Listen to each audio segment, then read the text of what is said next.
Hello guys, welcome back to my channel. मैं हूं नकुल। और आज हमारा रोटेशनल मोशन का लेक्चर नंबर 1 होने वाला है, जेई एक्सप्रेसवे सीरीज का। तो जो लोग इस चैनल पर नए हैं, तो मैं बता दूं यार कि इस सीरीज में हम पूरी जेई की फिजिक्स कर रहे हैं फ्रॉम जीरो टू एडवांस। और इसके साथ साथ हम रोडो के सारे रेलेवेंट क्वेश्चंस भी कर रहे हैं, ताकि तुम्हारी एक अच्छी प्रैक्टिस हो जाए एडवांस लेवल तक। तो बिना कोई टाइम वेस्ट किए शुरू करते हैं वीडियो को यार। तो ये मेरा एक इंट्रोडक्शन जो लोग नए हैं उनके लिए। तो करेंटली मैं थर्ड ईयर स्टूडेंट हूँ आईआईटी बीएचयू में। और टीचिंग मेरा पैशन है, इसीलिए मैं यूट्यूब पर पढ़ा रहा हूँ। तो आगे बढ़ते हैं। तो जैसा कि तुम्हें पता ही होगा कि पिछले कुछ दिनों से यार वीडियोस नहीं आ पा रही थी, क्योंकि मेरे एंड सेम एग्जाम चल रहे थे। बट अब वो खत्म हो गए हैं, तो अब इसके बाद रेगुलरली वीडियोस आएगी। तो लास्ट टाइम हम सेंटर ऑफ मास पढ़ रहे थे, तो उसमें कोलिजन बस बच रहा था हमारा। कोलिजन भी हमने पढ़ लिया था, थोड़ा सा एक पार्ट थोड़ी प्रैक्टिस बची है। तो एक लेक्चर कोलिजन का मैं बीच में कभी प्रैक्टिस सेशन टाइप का हम कर लेंगे।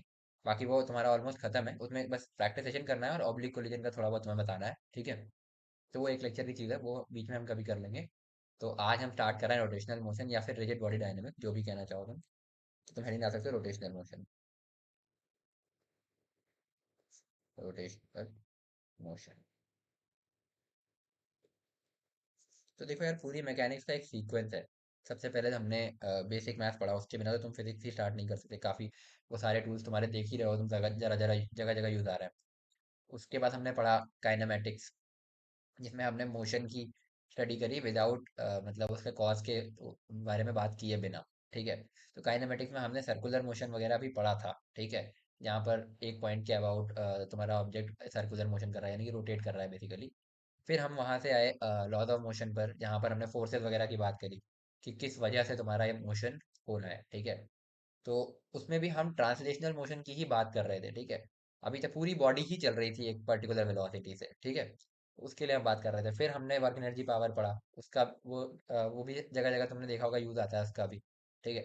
फिर हमने बात करी सेंटर ऑफ मास की। सेंटर ऑफ मास हमने क्यों पढ़ा, क्योंकि हमने जो इससे पिछले सारे टॉपिक्स पढ़े थे, उसमें हमने अ, मतलब एक पार्टिकल जो डायमेंशनलेस पार्टिकल मान करके हमने ब्लॉक वगैरह के भी क्वेश्चन सॉल्व किया था। फिर हमने बात की कि अगर कोई रिजिड बॉडी है, तो मैंने वहाँ पे बोला भी था कि रिजिड बॉडी की डेफिनेशन हम आगे पढ़ेंगे।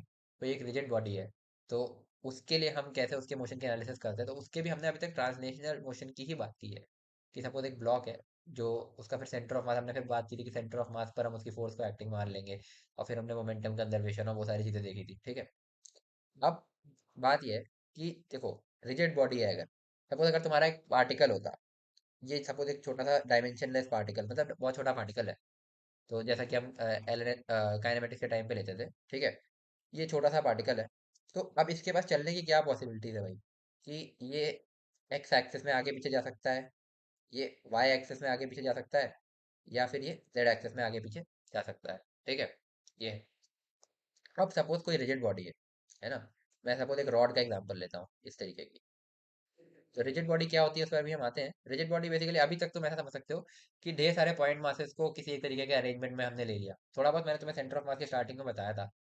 तो सपोज ये तुम्हारी एक रिजिड बॉडी है, अब इसमें बहुत सारे पॉइंट मास है। अब इसमें मास तुम्हारा लेंथ पर डिस्ट्रीब्यूटेड है। जैसे हम यहाँ से गए तो एक छोटा मास एलिमेंट ले लिया, फिर एक छोटा मास एलिमेंट, ऐसे जितने भी मास एलिमेंट है, ये सारे कंबाइन होकर के इनका जब हमने इनको इंटीग्रेट करते हैं, तो हमें ये रॉड मिल जाती है। तो इसमें लेंथ पर डिस्ट्रीब्यूटेड है। कोई बॉडी हो सकती है इसमें एरिया पर मास डिस्ट्रीब्यूटेड हो, कोई बॉडी हो सकती है इसमें वॉल्यूम पे मास डिस्ट्रीब्यूटेड हो। तो वो तो हमने बात करी रखी है ऑलरेडी सेंटर ऑफ मास के टाइम। फिर हमने डिफरेंट सेंटर ऑफ मास भी कैलकुलेट कर रखे हैं। बट सपोज अभी ये हमारे पास एक रिजिड बॉडी, एक रॉड, ठीक है। इसके पास भाई क्या क्या पॉसिबिलिटीज है। इसका सेंटर ऑफ मास तुम देख ही सकते हो, ये है। तो पहली बात, ये 6 पॉसिबिलिटीज तो इसके पास है ही, ठीक है। जो हमारे एक पार्टिकल के पास थी, ये सेंटर ऑफ मास के पास इसके वो 6 पॉसिबिलिटीज है कि ये आगे पीछे, एक्स में आगे पीछे, वाई में ऊपर नीचे, या जेड में आगे पीछे, इस तरीके से ये जा सकता है। तो ये पॉसिबिलिटीज इसके पास है ही। इसके अलावा इसके पास और पॉसिबिलिटीज है। सपोज मैं यहाँ से इसको पकड़ लूँ, है ना, और इसको ऐसे घुमा दूँ, समझ रहे हो, ये जैसे एक रॉड है। तो इसको मैंने अब ना इधर इधर इधर इधर इधर, ये तो 6 पॉसिबिलिटी थी। इसके अलावा मैंने सपोज यहाँ से इसको पकड़ा और मैं इसको ऐसे घुमा दूँ, तो ये एक और टाइप का मोशन हो गया। तो ये है रोटेशन। ये किसी एंगुलर वेलोसिटी ओमेगा से घूमेगा। एंगुलर वेलोसिटी तुम्हें पता ही है, हमने सर्कुलर मोशन के टाइम पे बात की हुई है। तो इस तरीके से घूम सकता है। मैं यहाँ से पकड़ के इसको घुमा सकता हूँ। मैं सेंटर ऑफ मास के अबाउट इसको ऐसे घुमा सकता हूँ, है ना। तो बहुत सारी पॉसिबिलिटीज है। तो यही है तुम्हारा रोटेशन। इसमें क्या है तुम्हारा, कि समझ में आ रहा होगा तुम्हें कि एक पॉइंट पे हिंज करके हमने इसको घुमा दिया है, ठीक है। तो अब इसकी डिटेल पर हम आगे आएंगे। तो अब तुम्हें समझ में आएगा कि रोटेशनल मोशन है क्या, और ये रिजिड बॉडी के केस में ही होता है। क्योंकि इसको तुम रोटेट नहीं कर सकते ना, इस पार्टिकल को कहाँ रोटेट करोगे, इसके पास तो यही 6 पॉसिबिलिटीज है। बट रिजिड बॉडी है तो इसमें तो डिफरेंट पॉइंट्स के अबाउट रोटेशन पॉसिबल है। तो उसी की अब हम बातें करेंगे इस चैप्टर में, पूरा वही है, ठीक है। तो सबसे पहले हमें समझना पड़ेगा रिजिड बॉडी क्या है। तो मैंने तुम्हें बोला था रिजिड बॉडी की डेफिनेशन हम सबसे पहले पढ़ेंगे जब हम रोटेशन स्टार्ट करेंगे। तो हेडिंग डाल सकते हो रिजिड बॉडी। तो यार एक बच्चे ने कहा था इसमें टाइम स्टैम्प ऐड करने को, तो मैं अभी वही सोच रहा हूँ। क्योंकि अभी तक हमारा फॉर्मेट ऐसा रहता था ना कि हम इरोडो के क्वेश्चंस लास्ट में करते थे। अब मैं सोच रहा हूँ इरोडो के क्वेश्चंस बीच में करा दूंगा, कभी ना कभी जैसे टॉपिक कंप्लीट हुआ उससे रिलेटेड क्वेश्चन हम कर लेंगे। और उसको मैं टाइम स्टैम्प साथ में डाल दूंगा। मान लो अगर तुम्हें केवल क्वेश्चन देखना है तो तुम वो भी कर सकते हो, वो तुम्हारी चॉइस है, बट थ्योरी पढ़ लोगे तो तुम्हारे लिए ही अच्छा है, ठीक है। तो चलो स्टार्ट करते हैं, रिजिड बॉडी क्या होती है। ठीक है, तो बेसिक बात यह है कि रिजिड बॉडी एक ऐसी बॉडी है जिसका शेप चेंज नहीं कर सकते। सपोज एक ये बॉडी है हमारे पास, इस तरीके की। तो ये रिजिड बॉडी तब कहलाएगी जब हम इसका शेप चेंज नहीं कर सकते। अगर तुम शेप चेंज कर सकते हो, इलास्टिक हो गई, तो फिर वो रिजिड बॉडी नहीं है ना। तो इलास्टिक बॉडीज की भी हम बात नहीं कर रहे हैं, हम बात कर रहे हैं रिजिड बॉडी की जिसका हम शेप चेंज नहीं कर सकते। तो बेसिक डेफिनेशन है, तो ये डेफिनेशन लिख सकते हो, rigid body is a body whose shape can't be change. Rigid body is a body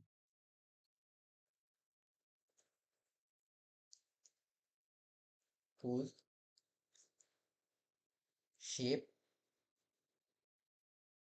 can't be changed. ठीक है, तो ये हो गई तुम्हारी रिजिड बॉडी। तो शेप चेंज नहीं कर सकते। अब बात करते हैं इसकी थोड़ी, ठीक है। सपोज हमारे पास एक ये रिजिड बॉडी है, हमने बोला इसका शेप चेंज नहीं कर सकते, ठीक है।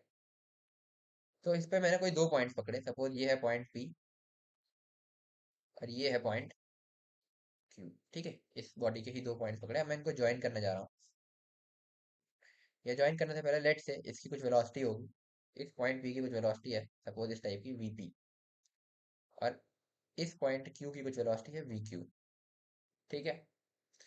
तो ये इनकी अपनी अपनी वेलोसिटीज हैं। तो मैंने क्या किया, मैं कह रहा हूँ कि मैं इन दोनों को ज्वाइन करता हूँ, ठीक है। इसको थोड़ा सा एक्सटेंड कर देते हैं दोनों तरफ, है ना। अब बात ये है कि हम बोल रहे हैं कि जो ये बॉडी है, ये डायमेंशन इसका चेंज नहीं हो सकता। तो अगर तुम इसकी वेलोसिटीज को देखो, एक वीपी और वीक्यू, तो इसके अगर मैं कंपोनेंट ले लूँ एक लाइन ज्वाइनिंग पर और एक लाइन ज्वाइनिंग के परपेंडिकुलर, इसका भी लाइन ज्वाइनिंग पर और सॉरी लाइन ज्वाइनिंग पर और लाइन ज्वाइनिंग के परपेंडिकुलर, तो तुम्हें एक चीज समझ में आ रही होगी कि इस लाइन ज्वाइनिंग पर कोई वेलोसिटी ऑफ सेपरेशन या वेलोसिटी ऑफ अप्रोच नहीं हो सकता। तो इसका जो कंपोनेंट इधर आएगा और इसका जो कंपोनेंट इधर आएगा, वो दोनों सेम होना चाहिए। सपोज वही मैं क्या कहना चाह रहा हूँ तो मैं समझाता हूँ। सपोज ये वीपी इस लाइन ज्वाइनिंग से एक एंगल बना रहा है अल्फा, और इस लाइन ज्वाइनिंग से ये वीक्यू एंगल बना रहा है बीटा। तो अब हम इसको रिजॉल्व करते हैं। तो वीपी का एक कंपोनेंट तुम्हें इधर मिलेगा वीपी कॉस अल्फा, और एक कंपोनेंट तुम्हें इसके परपेंडिकुलर मिलेगा लाइन ज्वाइनिंग के, जो कि होगा वीपी साइन अल्फा। क्लियर। फिर इसी तरीके से हम इस वी क्यू को रिजॉल्व करेंगे, इसका एक कंपोनेंट तुम्हें मिलेगा ये वी क्यू कॉस बीटा, और एक तुम्हें इसके परपेंडिकुलर मिलेगा ये वाला वी क्यू साइन बीटा, ठीक है। अगर अब तुम केवल इन वेलोसिटीज को देखो, तो एक चीज तुम्हें समझ में आ रही होगी कि लाइन ज्वाइनिंग के अलोंग, पहले हम इसकी बात कर लेते हैं। लाइन ज्वाइनिंग के अलोंग, जो इनको लाइन ज्वाइनिंग है, वीपी का कंपोनेंट आ रहा है ये वीपी कॉस अल्फा, और इस वीक्यू का कंपोनेंट आ रहा है ये वीक्यू कॉस बीटा। अब क्या ये डिफरेंट हो सकते हैं? खुद ही सोचो। अगर ये डिफरेंट हो गए तो ये सेपरेशन बढ़ना चालू हो जाएगा। ये सेपरेशन अगर बढ़ना चालू हो गया, तो इसका मतलब है कि बॉडी हमारी रिजिड नहीं रही, वो फ्लेक्सिबल हो गई, वो खिंचने लगी। खिंचने लगी तो फिर वो रिजिड बॉडी नहीं है। तो रिजिड बॉडी के लिए आप सीधे सीधे बोल सकते हैं कि कोई वेलोसिटी सेपरेशन या वेलोसिटी ऑफ अप्रोच कोई दो पॉइंट्स के बीच में नहीं हो सकता, ठीक है। तो यहाँ से सीधे सीधे पहली बात तो हम ये कह सकते हैं कि VP sine alpha is equal to V Q cos of beta, ठीक है। तो velocity separation velocity of approach नहीं हो सकता। अब आते हैं परपेंडिकुलर कंपोनेंट्स पर। तो जो इनके लाइन ज्वाइनिंग के परपेंडिकुलर कंपोनेंट्स आ रहे थे, क्या ये वीपी साइन अल्फा और वीक्यू को साइन बीटा भी बराबर होंगे? क्या ऐसा होना चाहिए? नहीं। ये हो सकते हैं बराबर, वो एक केस है। अगर ऐसा हो गया तो इस बॉडी में कोई रोटेशन नहीं होगा। बट सपोज अगर ये अनइक्वल है, मान लो ये वीपी साइन अल्फा कुछ 10 के बराबर है और ये वीपी साइन बीटा 20 के बराबर है, तो मैं अगर इस पी पर बैठ जाऊं तो मुझे क्यू इधर की तरफ 10 से जाता हुआ दिखेगा। तो अगर मैं सपोज बोल देता हूँ, ठीक है, एग्जाम्पल के लिए तुमसे बोल रहा हूँ कि लेट से ये वीपी साइन अल्फा 10 के बराबर है, 10 मीटर पर सेकंड स्क्वायर, सॉरी मीटर पर सेकंड, और ये जो है तुम्हारा वी क्यू साइन बीटा, ये 20 मीटर पर सेकेंड है। ठीक है। तो अगर मैं अब पी पर बैठ जाऊं, है ना, और ये लाइन ज्वाइनिंग हो गई, तो पहली बात, अब मुझे पी पर बैठने के बाद अगर मैं यहाँ बैठा हूँ, तो ये वेलोसिटी और ये वेलोसिटी तो बराबर है, तो कोई सेपरेशन और अप्रोच तो हमें दिखना नहीं चाहिए, वो रिजिड बॉडी की डेफिनेशन है। बट ये 10 है, ये 20 है, तो मुझे क्या दिखेगा कि नेट में इसके पास एक इस डायरेक्शन में वेलोसिटी होगी इसके परपेंडिकुलर, जो कि होगी तुम्हारी we Q sine beta minus we P sine alpha.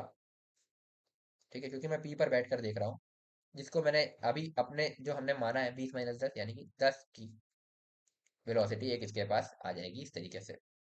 Clear? ठीक है। तो अब ये कैसा मोशन हो गया भाई, है ना, इस तरह के मोशन को हम क्या बोलते हैं? ये बेसिकली एक सर्कुलर मोशन है भाई, इस तरीके से घूमता रहेगा एक वेलोसिटी से, है ना, ये। तो बेसिकली इस पॉइंट के अबाउट ये बॉडी ऐसे रोटेट कर रही है, हम ये कह सकते हैं।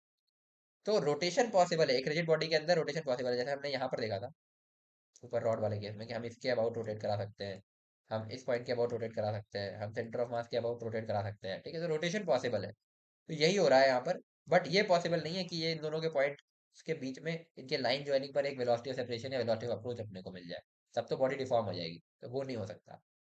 तो ये है। ठीक है।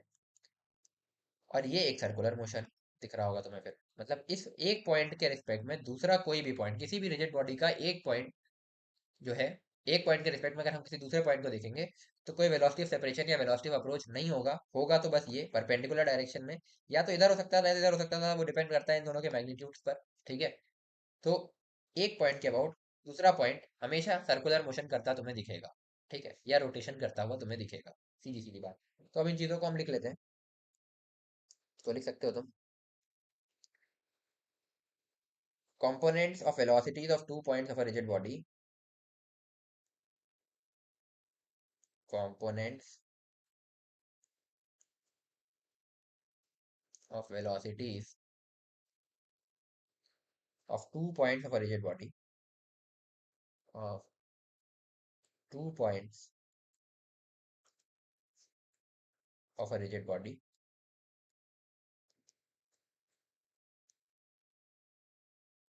along the line joining them are always equal. Along the line joining them are always equal. ठीक है, तो ये हो गया, मेरे ख्याल से क्लियर हो गया होगा। तो यही जो चीज़ हमने यहाँ पे लिखी है, ये V P sine alpha equal to V Q cos beta, इसमें फिगर में भी दिख रहा है। ठीक। अब दूसरा पॉइंट,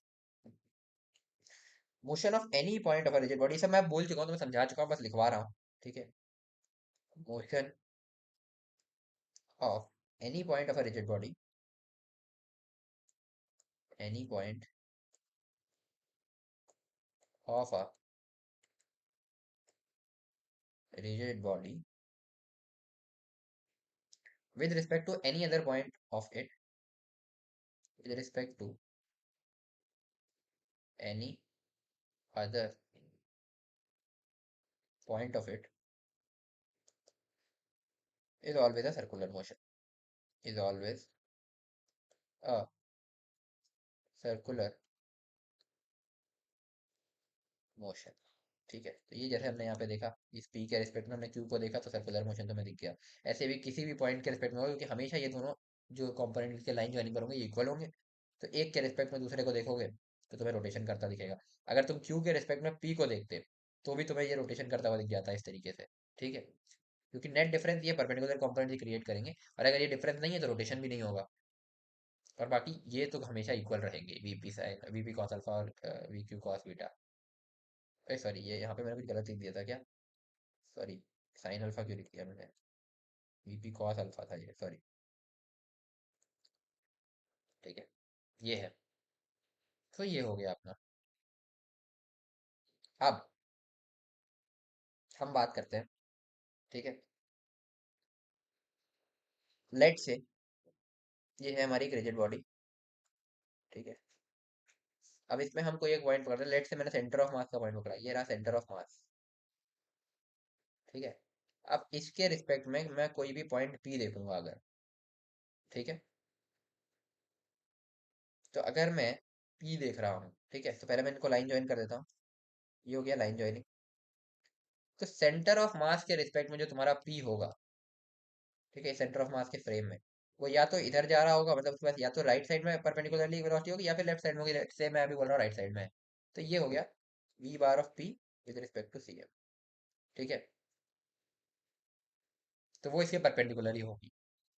तो अगर मैं पॉइंट पी की वेलोसिटी ग्राउंड फ्रेम में लिखना चाह रहा हूँ, तो मैं क्या ऐसा बोल सकता हूँ, V bar of P with respect to centre of mass plus velocity of centre of mass. अभी सेंटर ऑफ मास खुद भी तो रुका हुआ भी हो सकता है या चल रहा हो सकता है, ठीक है। तो बेसिकली मैं लिख सकता हूँ V bar of P is equal to V bar of C M plus V bar of P with respect to C M. समझ में आई बात? तो बेसिकली अब मैं देखूं, अगर ये सेंटर ऑफ मास सपोज इस डायरेक्शन में कुछ वी सी एम से चल रहा है, ठीक है, या चलो चलो मैं बोलता हूँ वी नॉट से चल रहा है, ठीक है, वी नॉट बार से चल रहा है।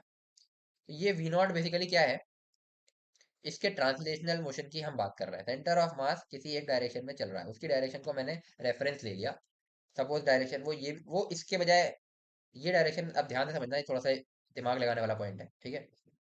अभी मैंने ये बोल दिया, सपोज अभी मैं इस तरीके का एक्स वाई मान लेता हूँ, ठीक है, एक्स वाई। तो मैं बोल रहा हूँ कि ये वी नॉट वेलोसिटी से एक्स डायरेक्शन में चल रहा है centre of mass. Centre of मास ऐसे भी चल सकता था भाई, है ना, फिर भी। तो फिर तुम बोलते इस डायरेक्शन में ट्रांसलेशनल मोशन है, और इस पॉइंट पी की अगर मैं बात करता तो इसकी कुछ वेलोसिटी होती, बट वो इसके अबाउट फिर रोटेट करता किसी और डायरेक्शन में, ऐसे रोटेट कर सकता था, कैसे भी रोटेट कर सकता था। फिर रोटेशन का मतलब वैल्यूज चेंज हो जाती है वेलोसिटी वगैरह की। बट कुल मिला के बात ये है कि सेंटर ऑफ मास की वेलोसिटी को मैं रेफरेंस ट्रांसलेशनल मोशन मान सकता हूँ, ठीक है। अभी मैंने फॉर सिंप्लीफिकेशन मान लिया कि ये एक्स डायरेक्शन में चल रहा है, ये कुछ एंगल पे भी चल सकता था, ये वाई पर भी चल सकता था, और इसके रिस्पेक्ट में ये पी पॉइंट कुछ ना कुछ रोटेशन कर रहा होता किसी भी डायरेक्शन में, वो डिपेंड करता है वैल्यूज पर वेलोसिटी की, ठीक है। तो ये हो गया। तो इस तरीके से हम वेलोसिटी सकते हैं। तो मैं बोल सकता हूँ कि ये जो सेंटर ऑफ मास की वेलोसिटी है, ये बेसिकली ट्रांसलेशनल मोशन के लिए रिस्पॉन्सिबल है, ट्रांसलेशनल मोशन। और फिर जो p with respect to C M है ना, यही तुम्हारा डिफाइन करेगा रोटेशनल मोशन, कि बॉडी रोटेट कर रही है कि नहीं सेंटर ऑफ मास के अबाउट। नहीं रोटेट कर रही तो सिंपल केवल प्योर ट्रांसलेशनल मोशन हो जाएगा, ठीक है। तो ये पॉसिबिलिटी, ये वाली पॉसिबिलिटी तुम्हारी नॉर्मल क्या कहते हैं, एक पार्टिकल में तो हो नहीं सकती, रिजिड बॉडी में ही होती है। तो ये हो गया। अगर हमारे पास केवल ये है तो ट्रांसलेशनल मोशन करेगी बॉडी। और अगर हमारे पास सेंटर ऑफ मास की वेलोसिटी में जीरो कर दूं, मतलब रुका हुआ बस केवल घूम रहा है, जैसा रॉड था, रॉड को मैंने ऐसे कर दिया, सेंटर ऑफ मास की वेलोसिटी जीरो होगी ना, तो उस हिसाब से अगर मैं कर दूं, या centre of mass basically move नहीं कर रहा कहने का मतलब, ठीक है, तो केवल रोटेशनल मोशन बचेगा, ठीक है। ये हो गया। और अगर दोनों ही नहीं है तो फिर कुछ नहीं है, ठीक है। तो यही सब है, ठीक है भाई, ये समझ में आ गया होगा मेरे ख्याल से। तो अब जैसा कि मैंने तुम्हें बोला, ठीक है, कि वेलोसिटी ऑफ पी जो है वो V bar C M plus V bar P with respect to C M हो सकता है। अब एक्सेलरेशन ऑफ पी लिख के देखो भाई, तो मैं कहता हूँ acceleration of C M plus acceleration of P with respect to C M, ये मैं लिख सकता हूँ, ठीक है, यहीं से लिखा है। तो मैं थोड़ी देर के लिए मान रहा हूँ, लेट सेंटर ऑफ मास का एक्सेलरेशन अभी जीरो है, तब हम बात करेंगे। तो अब जो हमारी रिजिड बॉडी है, इसको मैं इस तरीके से बना रहा हूँ, ठीक है। तो वही दो पॉइंट्स मैंने, सपोज ये सेंटर ऑफ मास का पॉइंट है, ये पॉइंट पी है, ये लाइन ज्वाइनिंग है, ठीक है। तो एक चीज हमें पता है कि वेलोसिटी तो सब परपेंडिकुलर ही होगी, तो ये हो गई velocity V bar of T with respect to C, ठीक है। अब ये बताओ, ये है क्या, बेसिकली सेंटर ऑफ मास के रिस्पेक्ट में ये सर्कुलर मोशन करता है। तो एक्सेलरेशन कौन कौन से डायरेक्शन में होगा, ठीक है। तो एक एक्सेलरेशन होगा इसका इस डायरेक्शन में 80 बार, और उसके अलावा एक नेसेसरी सेंट्रीपिटल एक्सेलरेशन भी होगा, जो कि सर्कुलर मोशन करा रहा होगा। तो भाई देखो, ये तो तुम्हारा नेसेसरी ही है, ये जीरो हो सकता है, जो सर्कुलर मोशन में हम पढ़ चुके हैं, ये जीरो है तो यूनिफॉर्म सर्कुलर मोशन। बट ये तो होना ही होना है। तो देखो, वेलोसिटी ऐसा था कि इसके केवल परपेंडिकुलर होगी, बट क्या एक्सेलरेशन जो है, अगर सेंटर ऑफ मास के रिस्पेक्ट में मैं देखूं, तो ये जो पॉइंट पी है, क्या ये एक्सेलरेटेड केवल परपेंडिकुलर डायरेक्शन में होगा, या ये रेडियल डायरेक्शन में भी होगा। तो एक्सेलरेशन की जब तुम बात करोगे तो रेडियल डायरेक्शन में भी होगा। अगर ये ए आर नहीं है तो रोटेशनल मोशन ही नहीं होगा। ए आर जीरो हो गया तो ये बॉडी पी जो है सेंटर ऑफ मास के अबाउट रोटेट करेगा ही नहीं। तो रोटेशन के लिए ये तो नेसेसरी होता है, ये तुम्हें पता ही है, सर्कुलर मोशन कराने के लिए नेसेसरी सेंटीमीटर फोर्स चाहिए होता है। तो उसी के लिए नेसेसरी सेंटीमीटर एक्सेलरेशन चाहिए, तो वो ये है। तो बेसिकली ये हो गया। तो अब जो बात यहाँ से निकल करके आई, जो तुम्हारा, अगर मैं ए सी एम जीरो बोलूँ तो मैं A bar of P with respect to C M जो आता है तुम्हारा, वो basically radial bar acceleration plus tangential दोनों का वेक्टर सम होगा। ठीक है। तो अब मैं सिंपली अगर वो जीरो ना करूं, ए बार ऑफ पी मैंने बोला था A bar of C M plus A bar of P with respect to C M, तो मैं फिर लिखता हूँ A bar C M centre of mass acceleration, जो कि कहीं भी हो सकता है भाई। सेंटर ऑफ मास एक्सेलरेशन किसी भी डायरेक्शन में हो सकता है, ऐसे हो सकता है, ऐसे हो सकता है, ऐसे हो सकता है, ऐसे हो सकता है, ऐसे हो सकता है, कुछ भी हो सकता है। ठीक है। तो acceleration of centre of mass plus इसमें हम ऐड करेंगे radial acceleration plus tangential acceleration. तो आई थिंक ये चीज तुम्हें क्लियर हो गई होगी। वेलोसिटी केवल परपेंडिकुलर डायरेक्शन में होती है, लाइन जॉइनिंग पे नहीं होती, पर सर एक्सेलरेशन होगा। बल्कि एक्सेलरेशन तो जरूरी ही है। एटी जीरो हो सकता है बट ए आर जीरो नहीं हो सकता अगर रोटेशन हो रहा है तो। ठीक है। तो ये हो गई बात। चलो, ठीक है भाई। बाकी ये तो तुम्हें पता ही होगा भाई। ठीक है। देखो, ये है बॉडी, ये एक पॉइंट है, ये दूसरा पॉइंट है। सपोज ये सेंटर ऑफ मास है, ये पॉइंट पी है। ठीक है। सेंटर ऑफ मास के रिस्पेक्ट में ही बात कर रहा हूँ मैं अभी। ठीक है। तो सेंटर ऑफ मास के रिस्पेक्ट में अगर ये ऐसे जा रहा है, ये वेलोसिटी है v bar of p with respect to C M, और ये डिस्टेंस मैंने रेडियल डिस्टेंस r बोल दिया। तो मैं अगर यहाँ से एंगुलर वेलोसिटी ओमेगा डिफाइन करना चाह रहा हूँ, है ना, तो मैं ये बोल सकता हूँ ना कि ओमेगा जो होगा तुम्हारा, वो होगा v bar of p with respect to C M का मॉड बाय r। ये एंगुलर वेलोसिटी तुम इस तरीके से डिफाइन कर सकते हो, ये सर्कुलर मोशन में हम देख चुके हैं ऑलरेडी। ठीक है, अब मेरे ख्याल से तुम्हें डिफरेंस समझ में आ गया होगा। कई बच्चे शुरुआत में लोगों को जब सिलेबस पहली बार देखते हैं ना, जब फिजिक्स स्टार्ट भी नहीं की होती, तो ये होता है कि भाई सर्कुलर मोशन है और रोटेशनल मोशन है, दोनों अलग अलग चैप्टर कहते हैं। Circular motion basically circular motion की काइनेमेटिक्स की बात करता है। जैसे अगर ये दो पॉइंट्स होते हैं तो इनके हिसाब से V P, V equal to R omega, ये सब चीजें हमने वहां देखी थी। पर रोटेशनल मोशन बताता है तुम्हें कि एक बॉडी जो है, उसका एक पॉइंट दूसरे पॉइंट के अबाउट रोटेशन जो कर रहा है, जो सर्कुलर मोशन कर रहा है, वो प्लस ट्रांसलेशनल कंपोनेंट भी होता है। तो बेसिकली एक रिजिड बॉडी तो उसका टोटल मोशन कैसा हो रहा है उसकी हम बात करते हैं। ठीक है। तो ये हो गया तुम्हारा। ये तो तुम्हें पता ही है। तो ये चीजें तो तुम्हें पता ही होंगी। सर्कुलर मोशन हमने पढ़ा, मतलब सर्कुलर मोशन तो हमने पार्ट से पढ़ा है। उसका काइनेमेटिक्स पार्ट काइनेमेटिक्स में, और law of motion part law of motion में, वर्क एनर्जी पावर वाला जो वर्टिकल सर्कुलर मोशन होता है वो हमने वर्क एनर्जी पावर में पढ़ा है। ये तुम्हें पता होगा यार कि v equal to R omega होता है, A equal to R alpha होता है। ये सब मॉड है ना। Omega cross R, alpha cross R, ये सब चीजें हम बात कर चुके हैं, तो इसलिए कोई बात करने का सेंस नहीं बनता। वो सर्कुलर मोशन के काइनेमेटिक्स हैं जो हम देख चुके हैं। अगर तुमने नहीं पढ़ा तो वहां जा करके देख लेना हमारी वीडियो। ठीक है। चलो, अब एक छोटा सा क्वेश्चन देता हूँ तुमको, अगर समझ में आया है तो, टेस्ट करने के लिए जस्ट, कि कॉन्सेप्ट समझ में आ गई है कि नहीं ये वाली। आ गया। चलो यही दे देता हूँ। ये रहा तुम्हारे पास इस तरीके की एक वॉल है। ये ग्राउंड हो गया। ठीक है। इस पर हमारे पास एक ये रॉड रखी है।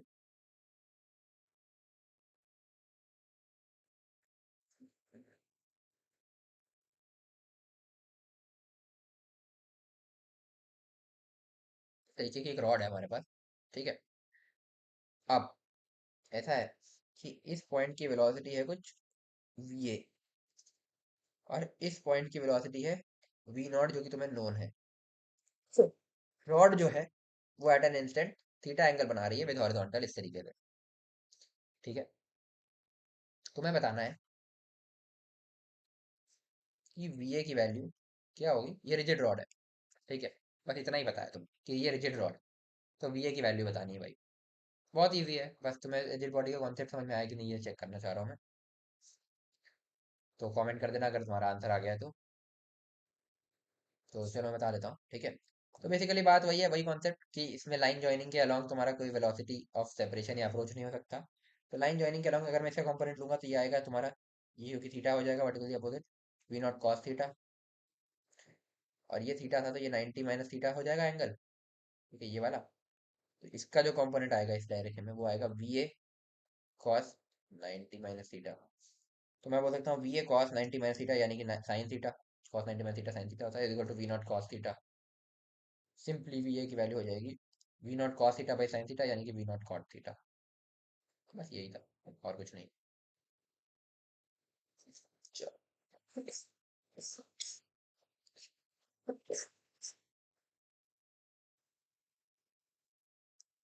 ठीक है।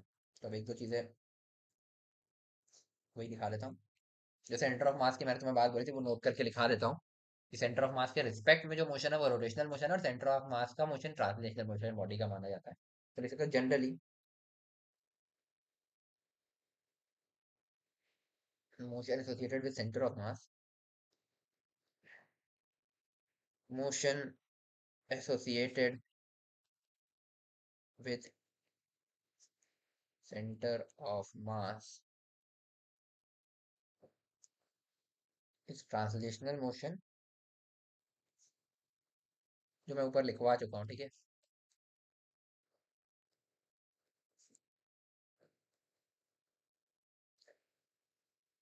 And motion of all other points with respect to center of mass, motion of all other points with respect to center of mass is said to be rotational motion.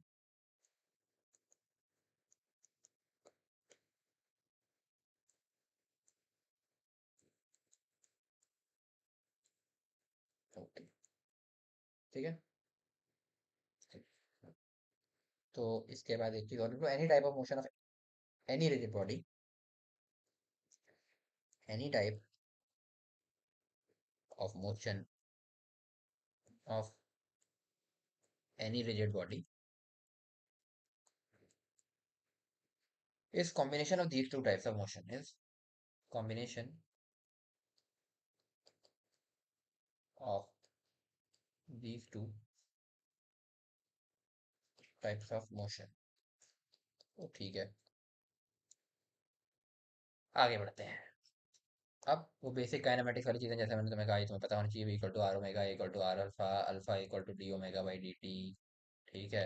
Omega is equal to D theta by D T. ये सब चीजें हम circular motion में बात कर चुके हैं ठीक है। इसमें ओमेगा क्या है थीटा क्या है ये सारी चीजें हम बात कर चुके हैं ठीक है। आगे बढ़ते हैं। नेक्स्ट टॉपिक है तुम्हारा जो हमें आज पढ़ना है। तो अभी रिजिड बॉडी तुम्हें समझ में आ गया एक स्टार्टिंग मिल गई। अब हम बात करेंगे मोमेंट ऑफ इनर्शिया की। तो ये मोमेंट ऑफ इनर्शिया क्या होता है भाई। तो देखो इनर्शिया क्या होता है पहले तो तुम ये बताओ। हम लॉज ऑफ मोशन पढ़ चुके हैं ठीक है। जो न्यूटन का पहला लॉ है वो ये बोलता है वो इनर्शिया की बात करता है बेसिकली। वो कहता है अगर एक बॉडी रेस्ट पर है तो वो रेस्ट पर रहेगी जब तक उस पर कोई एक्सटर्नल फोर्स वगैरह नहीं लगाएंगे। उसके अलावा अगर एक बॉडी कुछ मोशन कर रही है तो वो उस मोशन में रहेगी मतलब अपना स्टेट ऑफ मोशन वो चेंज नहीं करेगी। वो स्टेट ऑफ मोशन तुम्हारा रेस्ट हो सकता है स्टेट ऑफ मोशन तुम्हारा यूनिफॉर्म वेलोसिटी हो सकता है ठीक है। तो वो चेंज नहीं करेगी। फिर हम उस पर फोर्स अप्लाई करते हैं ठीक है। और वो फोर्स अगर सफिशिएंट होती है उसको घुमाने के लिए उसको बेसिकली तुम्हारा क्या कहते हैं मूव कराने के लिए तो फिर वो फिर अपना स्टेट ऑफ मोशन चेंज करता है। फोर्स तुम्हारा होता है ma के बराबर है ना। तो फोर्स तुम्हारा मास से डायरेक्टली प्रोपोर्शनल होता है। तो एक चीज तुम्हें समझ में आएगी कि जितना मैसिव बॉडी होगी उतना ज्यादा फोर्स चाहिए होगा उस बॉडी में। अगर सपोज मेरे पास एक बॉडी है ठीक है। इसको एग्जांपल से समझो। मुझे उसमें 10 का एक्सेलरेशन प्रोड्यूस करना है ठीक है। तो अगर उसका मास 10 है तो मुझे फोर्स 100 लगाना पड़ेगा क्योंकि एक्सेलरेशन फोर्स बाय मास हो गया। तो अगर मास 10 है देखो थोड़ा सा लिख देता हूँ। एक बॉडी है सपोज मेरे पास दो बॉडी है बॉडी वन बॉडी टू ठीक है। इसका मास है 10 किलो इसका मास है 100 किलो। इसमें मुझे एक्सेलरेशन दोनों में प्रोड्यूस करना है। इन दोनों में मुझे एक्सेलरेशन ऑफ 10 मीटर पर सेकेंड स्क्वायर प्रोड्यूस करना है। एक्सेलरेशन होगा तुम्हारा फोर्स बाय मास है ना। ये हो गया ठीक है। मुझे बेसिकली बताना है दोनों में कितना फोर्स लगाना पड़ेगा। इसमें मुझे जो फोर्स अप्लाइड करना पड़ेगा वो होगा 10 × 10 यानी कि 100 न्यूटन का। और इसमें जो मुझे फोर्स अप्लाई करना पड़ेगा वो कितना होगा भाई 10 × 100 यानी कि 1000 न्यूटन। तो तुम्हें एक चीज समझ में आई सेम एक्सेलरेशन के लिए मुझे इसमें ज्यादा फोर्स ज्यादा मैसिव बॉडी में ज्यादा फोर्स अप्लाई करना पड़ रहा है। और कम मैसिव बॉडी में कम फोर्स से भी काम चल जा रहा है। Similar goes for rotation. ठीक है। तो बेसिकली एक बॉडी को मैं जब रोटेट करा रहा हूँ, रोटेशन हमेशा एक एक्सेस के अबाउट होता है। ठीक है ना। तो जो एक्सेस के अबाउट तुम्हारा रोटेशन होगा, ठीक है, उस एक्सेस के अबाउट एक बॉडी रोटेट करेगी कितना इजीली। देखो ये मास बेसिकली बताता है कि अगर 10 किलो का बॉडी है तो वो इजीली रोटेट हो जाएगा, इजीली मूव कर जाएगा। 100 किलो का बॉडी है तो उसमें थोड़ा सा ज्यादा तुम्हें फोर्स लगाना पड़ेगा। सिमिलरली कितना इजीली एक बॉडी रोटेट हो जाती है। अब रोटेट भी देखो भाई, ट्रांसलेशनल बहुत इजी था कि तुम्हें बस धक्का देना है, मतलब चलाना है। रोटेशन में क्या है कि भाई मल्टीपल पॉइंट्स के बाद रोटेशन पॉसिबल हो सके। जैसे मैं रॉड वाला एग्जांपल बताया था, यहाँ से रोटेट कर सकते हो, यहाँ से रोटेट कर सकते हो, यहाँ से रोटेट कर सकते हो। तो हर पॉइंट के अबाउट रोटेशन डिफरेंट होगा। तो हर पॉइंट के अबाउट, अब जैसे यहाँ पर मास पर केवल चीजें डिपेंडेंट थी। ठीक है। 10 किलो का ब्लॉक है, तुम इधर से ढकेलो, जैसे ढकेलो बराबर फोर्स ही चाहिए होगा घुमाने के, इसको मूव कराने के लिए। ठीक है। बट अब रोटेशन आ गया, तो रोटेशन में केवल मास पर डिपेंड नहीं करता। रोटेशन के लिए हमें एक चीज डिफाइन करता है, मोमेंट ऑफ इनर्शिया। तो जिस बॉडी का मोमेंट ऑफ इनर्शिया ज्यादा होगा, ठीक है, उसमें तुम्हें ज्यादा फोर्स, ज्यादा टॉर्क जनरेट करना पड़ेगा, बेसिकली ज्यादा फोर्स लगाना पड़ेगा, ज्यादा मुश्किल से वो घूमेगा भी। इतना समझ लो, टॉर्क में समझाऊंगा तो मैं बताऊंगा। ठीक है। तो जिसका मोमेंट ऑफ इनर्शिया ज्यादा होगा वो ज्यादा मुश्किल से घूमेगा। तो बस मास की जगह यहाँ पर हम मोमेंट ऑफ इनर्शिया लेते हैं। अब मोमेंट ऑफ इनर्शिया डिपेंड किन किन चीजों पर करेगा भाई। जैसे एक तो हो गया तुम्हारा उस बॉडी का मास, उस पर डिपेंड करेगा ही करेगा। तो जिसका मास ज्यादा होगा उसका मोमेंट ऑफ इनर्शिया ज्यादा होगा। दूसरी चीज वो डिपेंड करेगा ओरिएंटेशन विद रिस्पेक्ट टू तुम्हारा, क्या कहते हैं, एक्सिस। ठीक है। ठीक है। तो देखो समझना मैं क्या कहना चाह रहा हूँ।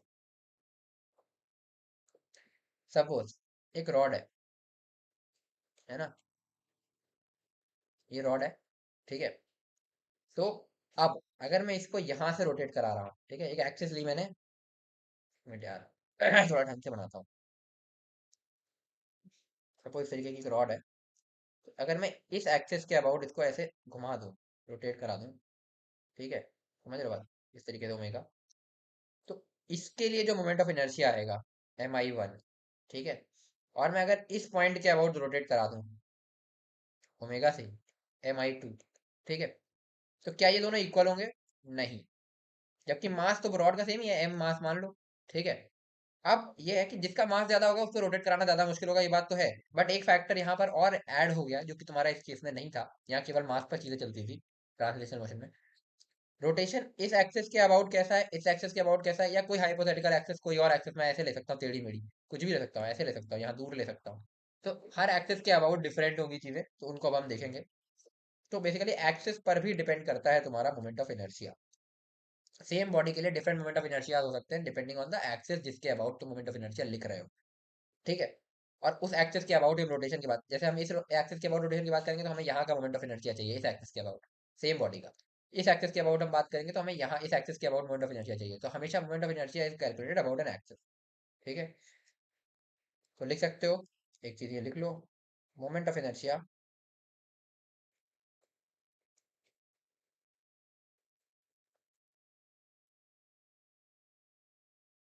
Is calculated about some axis.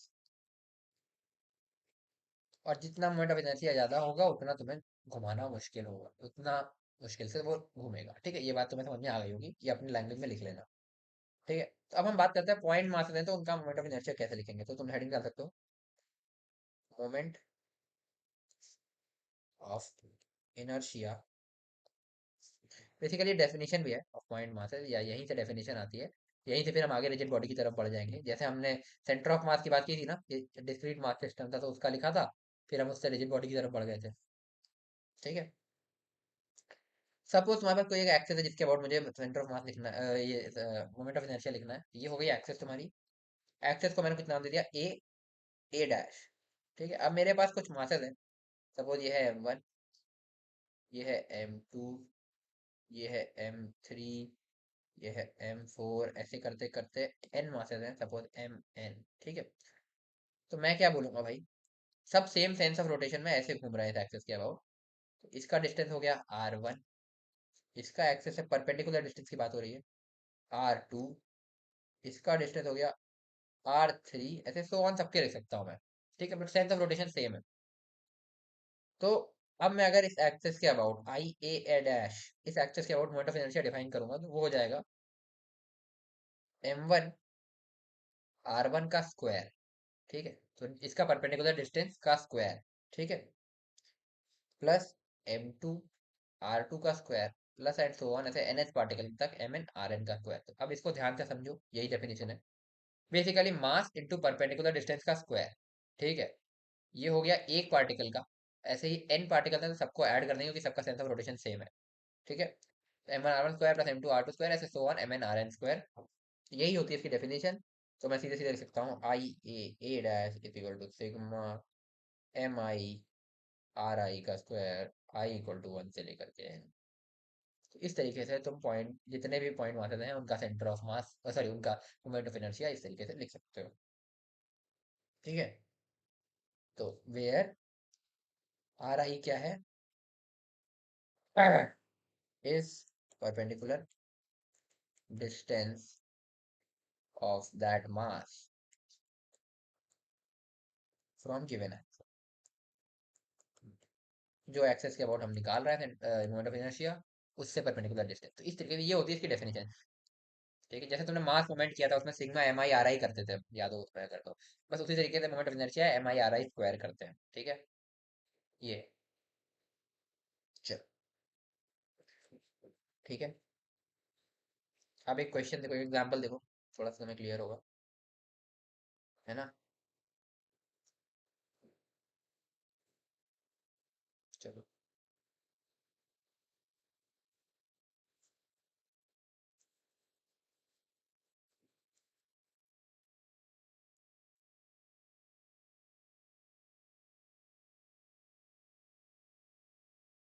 तो अगर सपोज हमारे पास इस तरह का कोई सेटअप है, 3m m m 2m l b। ठीक है, और मैं तुमसे बोलूं कि हमें इस एक्सेस के अबाउट, इस एक्सिस का मैंने कुछ नाम दे दिया ए डैश, इस पूरे सिस्टम का मोमेंट ऑफ इनर्शिया बताना है आई ए डैश। तो क्या होगा। तो देखो भाई, सिंपल बात, ये वाला मास और ये वाला मास तो कुछ कंट्रीब्यूट कर ही नहीं रहे, जीरो हो जाएगा क्योंकि इनके लिए आर जीरो है। ठीक है, बचे ये दोनों। सपोज इसके लिए आर जो है तुम्हारा वो कुछ है R1, है ना, एंड इसके लिए तुम्हारा है आर R2। ठीक है, तो सिंपली तुम्हारा जो आई ए डैश हो जाएगा, अगर मैं सेम डायरेक्शन में किसी भी डायरेक्शन में रोटेशन करा रहा हूँ ऐसे, तो तुम्हारा ये हो जाएगा simply 3m r1 square plus 2m r2 square. ठीक है, अभी r1 स्क्वायर r2 स्क्वायर से तुम ज्योमेट्री से बाद में निकाल सकते हो। ठीक है, ये तो इस तरीके से तुम लिख लोगे। तो ये हो गया, इस तरीके से हम डिस्क्रीट पॉइंट मासेस के लिए लिख सकते हैं moment of inertia. Similarly mass moment जैसे कैलकुलेट किया था भाई सेंटर ऑफ मास के टाइम पे, उसी तरीके से मोमेंट ऑफ इनर्शिया, बस डेफिनेशन याद रखो sigma M I R I square. अब बात करते हैं अगर रिजिड बॉडी हो तो उसके लिए कैसे लिखेंगे। Moment of inertia of a rigid body.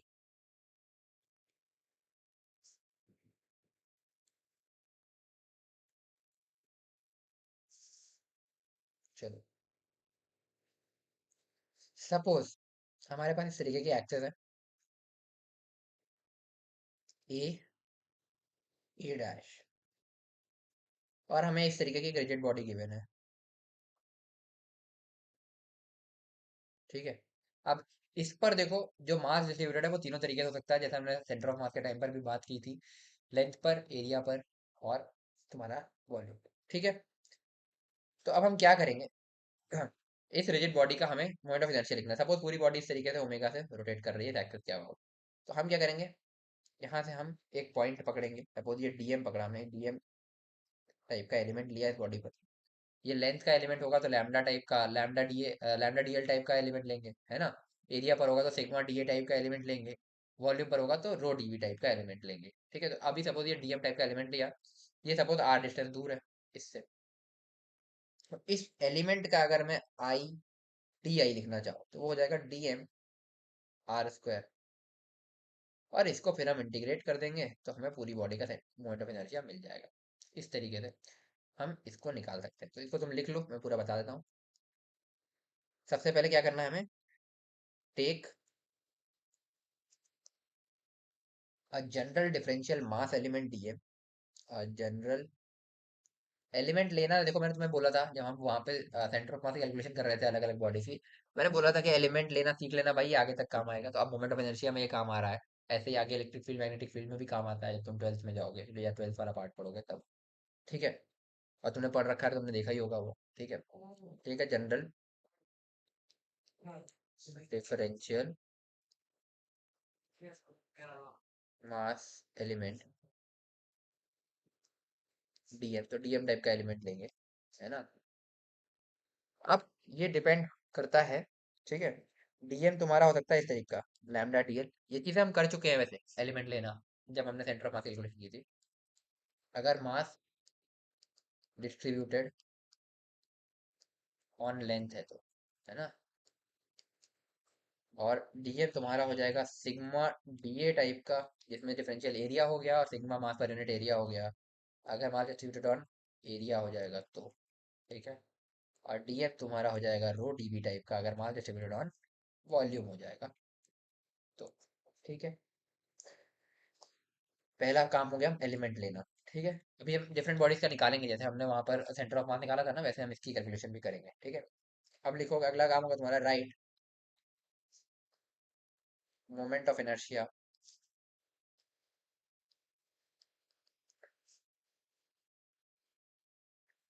Of DM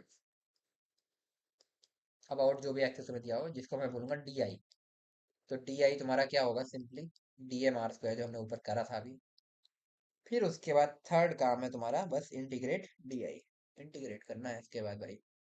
integration तो तुम्हें आता ही है, तो डी आई को इंटीग्रेट कर दोगे, हो जाएगा integration D M R square, और इससे तुम्हारा मोमेंट ऑफ इनर्शिया निकल करके आ जाएगा। ठीक,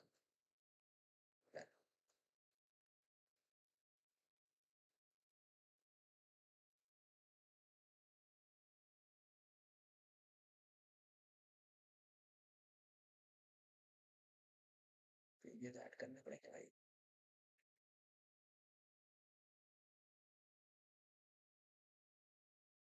चल, अब एक यूनिफॉर्म रॉड का निकाल करके देखते हैं, शुरुआत करते हैं अलग अलग बॉडीज की। हम्म, मतलब शॉर्ट फॉर्म में एम आई लिख देता हूँ भाई, ठीक है, बार बार कौन मोमेंट ऑफ इनर्शिया लिखेगा, तो moment of inertia of thin uniform rod. अब देखो स्टैंडर्ड बॉडीज का हम निकालेंगे मोमेंट ऑफ इनर्शिया। अब एक चीज ध्यान रखना भाई, एक्सेस, देखो मोमेंट ऑफ इनर्शिया डिफाइन करते वक्त हमेशा बहुत इंपॉर्टेंट है कि किस एक्सेस के अबाउट निकाल रहे हैं, क्योंकि सेम बॉडी का डिफरेंट एक्सेस के about different moment of inertia हो सकता है, जो मैंने तुम्हें बता दिया था। ठीक है, तो स्टैंडर्ड बॉडीज का मोमेंट ऑफ इनर्शिया अब हम देख रहे हैं अबाउट स्टैंडर्ड एक्सिस। अब तुम्हें एग्जाम में एक्सेस चेंज करके दे सकता है, तुम्हें मास डिस्ट्रीब्यूशन चेंज करके दे सकता है। जैसे अभी हम यूनिफॉर्म रॉड बोल रहे हैं, मतलब मास यूनिफॉर्मली डिस्ट्रीब्यूटेड है, तो लैम्डा तुम्हारा कांस्टेंट है, जैसा हमने बात करी थी जब हमने centre of mass of standard bodies पढ़ा था, वहां पर भी हम मास यूनिफॉर्म डिस्ट्रीब्यूटेड लेकर के चलते थे। बट हमने एक वहां पे एक तुम्हें क्वेश्चन कराया था जिसमें लैम्डा जो है तुम्हारा एल पर वेरी कर रहा था रॉड के लिए। उसके लिए हमने जब सेंटर ऑफ मास निकाला था तो वो एल बाई टू नहीं आया था, कुछ और आया था। तो अगर lambda as a function of कुछ दे दिया या sigma as a function of area दे दिया, तो उस हिसाब से तुम्हें देखना पड़ेगा। बट यूनिफॉर्म डिस्ट्रीब्यूशन यहाँ पर अभी हम ले रहे हैं, और स्टैंडर्ड एक्सिस ले रहे हैं, तो ध्यान रखना कौन सी एक्सिस के अबाउट हम निकाल रहे हैं। हो सकता है क्वेश्चन एग्जाम में अब यहाँ पे कुछ वैल्यू आए, बट एग्जाम में तुम्हें एक्सेस चेंज करके दे दे, तो तुम वो वैल्यू नहीं लिखोगे फिर उस एक्सेस के अबाउट। अगर वो स्टैंडर्ड वैल्यू स्टैंडर्ड एक्सेस है तो तुम ये याद की हुई चीज भी लिख सकते हो, नहीं तो तुम्हें पता होना चाहिए कि एलिमेंट लेके निकालते कैसे, तो निकाल लो वहां पर बैठ करके। ठीक है, चलो, अभी रॉड का देखते हैं। सपोज एक एक्सेस है इस तरीके की, एक्सेस का नाम बोल दिया मैंने ए, ये चलो ओ ओ डैश नाम दे देते हैं, ओ ओ डैश। ये हो गई एक्सेस। अब हमारे पास एक रॉड है कुछ इस तरीके से, जो कि है at an angle theta with this axis. ठीक है, एक मिनट ऐसे बना लेते हैं, थोड़ा सा जगह मिल जाएगी। ठीक है, तो एक रॉड है हमारे पास जो कि है at an angle theta with this axis. तो इस ओ ओ डैश के अबाउट अब ये रॉड ऐसे रोटेट कर रही है, तो हमें बताना है आई ओ ओ डैश क्या होगा। डिफरेंट एक्सिस के लिए डिफरेंट हो सकता है, बट अभी एक्सिस ध्यान दो हमने कौन सी ली है, तो ये क्या होगा। ठीक है, इस रॉड का मास एम है, लेंथ एल है, ये तुम्हें गिवन है। चलो ट्राई करते हैं। तो अब हम इसमें क्या करेंगे, सबसे पहले एलिमेंट लेना है। तो एलिमेंट कैसा लेंगे भाई, यहाँ से हम कुछ एक्स लेंथ पर गए और हमने इस तरीके से लेंथ पर एलिमेंट लिया डीएक्स टाइप का, डीएक्स थिकनेस का। तो डीएम जो है तुम्हारा वो हो जाएगा सिंपली लैम्डा डीएक्स टाइप का। और लैम्डा तुम्हारा क्या है, मास पर यूनिट लेंथ। तो total mass M by total length L. ठीक है। तो अब अगर आप इस एलिमेंट का मैं सेंटर वो मोमेंट ऑफ इनर्शिया लिखना चाहूँ डी आई, तो हो जाएगा D M into X square into ये परपेंडिकुलर डिस्टेंस का स्क्वायर। सपोज ये डिस्टेंस है यहाँ से यहाँ तक, मैं इसको आर बोल दे रहा हूँ, इंटू आर स्क्वायर। ठीक है। अब ध्यान से देखो भाई, ये फिगर देखो, ये एक्स है ये आर है। तो ये वाली लेंथ हो गई एक्स कॉस थीटा, और ये आर सिंपली तुम्हारा एक्स साइन थीटा नहीं हो जाएगा। ध्यान से देखो, तो इस आर को मैं simply R equal to X sine theta बोल सकता हूँ ना। ध्यान से देखो, फिगर देख के तुम्हें समझ में आ रहा होगा। पुट करते हैं भाई यहाँ पे, तो D M into X sine theta का स्क्वायर। डीएम की वैल्यू रख देता हूँ लैम्डा डी एक्स, यानी कि M by L into D X. यहाँ पे लिख देता हूँ लैम्डा डी एक्स इंटू में X square sine square theta. ये आ गई डी आई की वैल्यू। तो लैम्डा की वैल्यू रख दूँ यहाँ पर। चलो, M by L sine square theta X D X, X square D X. ये हो गया डी आई का वैल्यू। इसको इंटीग्रेट कर देंगे भाई। तो इसमें देखो भाई, कांस्टेंट क्या क्या है, एम कांस्टेंट है, एल कांस्टेंट है, साइन थीटा कांस्टेंट, क्योंकि ये थीटा कांस्टेंट है ना, ये थोड़ी चेंज हो रहा है। ये हो गया, बस केवल एक्स वैरी कर रहा है। तो अब हम इसको ऐसे लिख सकते हैं, D I is equal to M by L sine square theta. D I क्या, इसको आई कर दो ना, टोटल इंटीग्रेट हो गया, integration x square D I. X की लिमिट कहाँ से कहाँ देते हैं भाई, यहाँ से चालू करोगे जीरो, और ये टोटल लेंथ है एल, तो जीरो से एल इसकी लिमिट दे देंगे भाई सिंपली। बस अब तो इंटीग्रेशन है। तो लिखोगे M by L sine square theta X cube by three, value zero से एल तक। तो यहाँ से सीधे सीधे आ जाएगा M by L sine square theta into L cube by three. ये आ जाएगा M L square sine square theta by three, I O dash. ये हो जाएगा तुम्हारा जनरल आंसर, जनरल रिजल्ट, जो तुम याद भी रख सकते हो। ठीक है। तो आई होप ये चीज़ तुम्हें क्लियर हो गई होगी। आगे बढ़ते हैं। ठीक है, ये है रॉड का। इस तरीके से भी हम डिफरेंट बॉडीज के लिए निकालेंगे।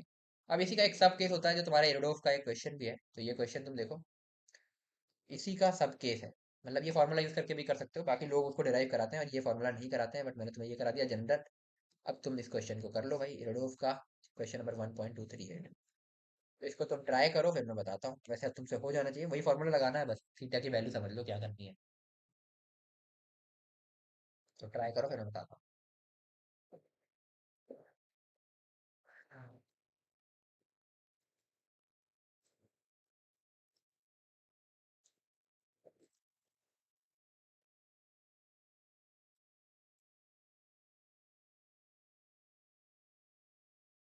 तो चलो देखते हैं इस क्वेश्चन को।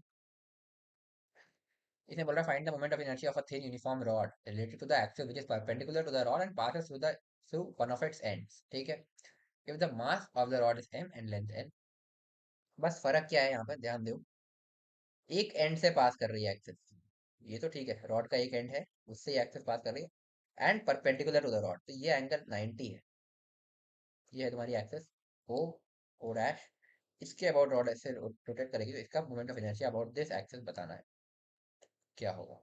तो अब ध्यान से देखो भाई, जो अभी हमने सॉल्व किया है, हमने निकाला है। तुम बेसिकली ये इंटीग्रेशन वाला मेथड इसमें भी फॉलो कर सकते हो, वो तुम ट्राई करना। ठीक है। बाकी तुम्हें क्लियरली दिख रहा है भाई, ये हमने थीटा एंगल के लिए निकाला, बस हमें थीटा की वैल्यू 90 रखनी है। हमारा रिजल्ट क्या आता है, एम स्क्वायर साइन पर थीटा बाई थ्री। बस यही वैल्यू रख दो, equal to M N square sine square 90 हो जाएगी वैल्यू बाई थ्री। साइन 90 होता है तुम्हारा वन, ये M L square by three हो जाएगी। ठीक है। बस यही है, ये सब केस है। बाकी तुम इसको ऐसे ड्राइव भी कर सकते हो भाई, यहाँ से एक्स डिस्टेंस पे जाकर तुमने डी एक्स लिया, इसके लिए तुम डी आई लिखोगे, तो वो हो जाएगा mass per unit length lambda into D X, है ना। हो गया ये का square, I sorry, into D X into X square, ये करोगे। ठीक है। फिर इंटीग्रेट करोगे, जब इंटीग्रेट करोगे तो एम बाई एल कॉन्स्टेंट है, इतना इंटीग्रेशन के अंदर जाएगा, जीरो से लेकर के एल वैल्यू रखोगे, ये तुम्हारा M L square by three निकल करके आ जाएगा, सॉल्व करो तो इस तरीके से भी कर सकते हो, ये तुम ट्राई कर सकते हो, बाकी ये जनरल रिजल्ट पता है तो अब ये 90 डिग्री हो, 60 डिग्री हो, कुछ भी हो, तुम निकाल सकते हो। ये फॉर्मूला बस याद रखना। तो ये रोडोस का क्वेश्चन विद इन सेकंड हो गया तुम्हारा। चलो, एक और स्टैंडर्ड केस होता है, एक तो ये था, रॉड के सेंटर ऑफ मास के अबाउट अगर हमें मोमेंट ऑफ इनर्शिया निकालना है तो तुम इसको एक बार पहले खुद से ट्राई करो। सपोज ये है तुम्हारे पास एक rod, mass M, length L, मैंने एक एक्सिस ली जो कि परपेंडिकुलर टू रॉड है, passing through it centre of mass, perpendicular to rod, ये पॉइंट है तुम्हारा सेंटर ऑफ मास, इसके अबाउट हम इसको ऐसे घुमा रहे हैं, इसको मैंने नाम दे दिया कुछ ओ ओ डैश, तो आई ओ ओ डैश क्या होगा ये तुम्हें बताना है। तो ट्राई करो भाई, और खुद से आंसर निकालने की कोशिश करो और कमेंट में डालो, खुद से कर लोगे तो अच्छी बात है, वरना मैं बता रहा हूँ। तो चलो देखते हैं। ठीक है, तो बेसिकली कुछ नहीं करना, यहाँ से एक्स डिस्टेंस पर गया, एक एलिमेंट लिया डीएक्स टाइप का। ठीक है, इसका डी आई लिखा, तो वो हो जाएगा लैम्डा डी एक्स, मास हो गया, इंटू एक्स स्क्वायर, यहाँ पे रखोगे M by L integration of X square D X.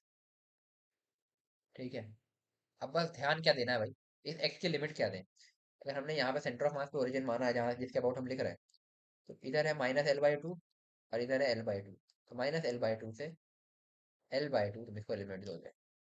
ठीक है, रखो भाई, तो m/l इंटू x³ / 3 -L/2 तो लिखोगे m/l, l यहाँ से 3 बाहर निकाल लेता हूँ पहले। ठीक है, तो L/2 का क्यूब, L³ / 8। ठीक है,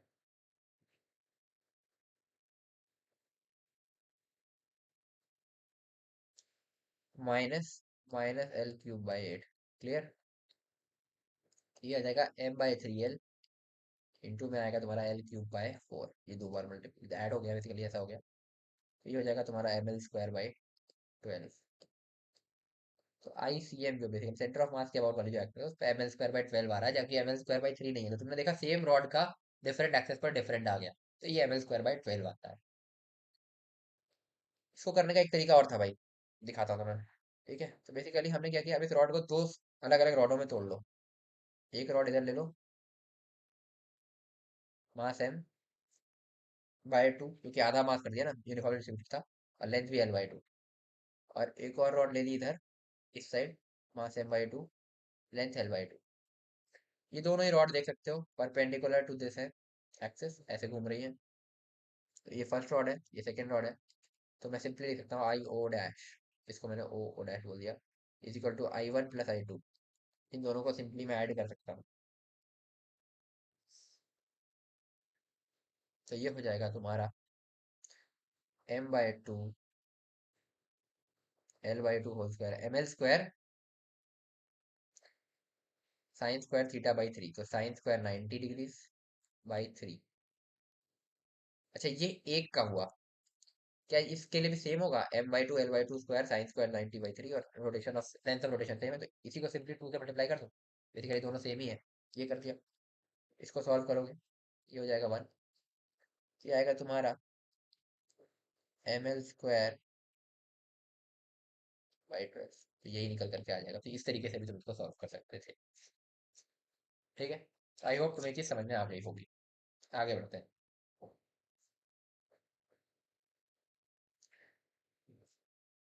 तो ठीक है, मेरे ख्याल से आज के लिए इतना बहुत है। ठीक है, नेक्स्ट का क्लास के लिए तो मैं बता देता हूँ हम क्या डिस्कस करने वाले हैं, तो तुम एक बार खुद से निकालने की कोशिश भी करना। तो स्टैंडर्ड बॉडीज के लिए मोमेंट ऑफ इनर्शिया की कैलकुलेशन करेंगे। ठीक है ना। तो वही एलिमेंट ले लेकर के, जैसे हमने तुम्हें उस समय बताया था, जैसे हमने वो करा था ना सेंटर ऑफ मास की कैलकुलेशन, वैसे ही अब हम उन्हीं बॉडीज के लिए, या कुछ और एक आध बॉडीज हैं उनके लिए हम सेंटर ऑफ ये मोमेंट ऑफ इनर्शिया निकालेंगे, फिर तुम्हें वो याद भी रखना है आगे। ठीक है, तो क्या क्या बॉडीज है मैं तुम्हें लिखवा दे रहा हूँ। तो तुम एक बार खुद से इनको ट्राई करके आना, एलिमेंट वैसे ही लेना है जैसे तुमने सेंटर ऑफ मास के टाइम पे लिया था। खुद से निकाल लो तो बहुत अच्छी बात है। तुम मुझे कमेंट कर करके बताना एक एक का आंसर अगली वीडियो आने से पहले, जो कि कल तक आई जाएगी। तो कल से पहले पहले अगर तुम यहाँ तक वीडियो में बने हो तो मेरे को पता भी चल जाएगा, और तुम पढ़ रहे हो कितने सीरियस हो ये भी उससे पता चल जाएगा। इनको ट्राई करना, नहीं हुआ तो कमेंट कर देना कि नहीं हुआ, ठीक है, तो फिर मैं तुम्हें बताऊंगा नेक्स्ट क्लास में, बताऊंगा तुम्हें वैसे भी। और अगर हो गया तो तुम कमेंट करके बताना कि किस किस बॉडी का क्या क्या तुम्हारा आंसर आया, ठीक है। तो पहला है तुम्हारा यूनिफॉर्म, सारी बॉडीज यूनिफॉर्म है, ठीक है, यहीं पे लिख देता हूँ, मतलब यूनिफॉर्म मास डिस्ट्रीब्यूशन है। तो रिंग है ना, ठीक है। बेसिकली इस तरीके की रिंग है, और इस एक्सिस ये होगी पासिंग टू सेंटर और परपेंडिकुलर टू द, ये ठीक है, ये हो गया रिंग। सिमिलरली डिस्क है, उसमें भी फिर वही इस तरीके की होगी, एक्सिस वही सेंटर से परपेंडिकुलर और निकलती हुई जैसे अगर ये एक्स वाई प्लेन में जेड एक्सिस, सेंटर सेंटर क्या, सेंटर से पास होती हुई जेड एक्सिस, ठीक है, ये हो गया। थर्ड इज हॉलो कोन, है ना, इस तरीके का तुम्हारा कोन होगा, ठीक है, ये हो गया इस एक्सिस के अबाउट, ठीक है। फोर्थ है तुम्हारा सॉलिड कोन, है ना, तो इस तरीके का, वही एक्सिस ऐसे ही हो जाएगी, ठीक है। फिफ्थ है तुम्हारा, ये सारे हम कल डिस्कस करेंगे वैसे, हॉलो सिलेंडर, हॉलो सिलेंडर, ठीक है।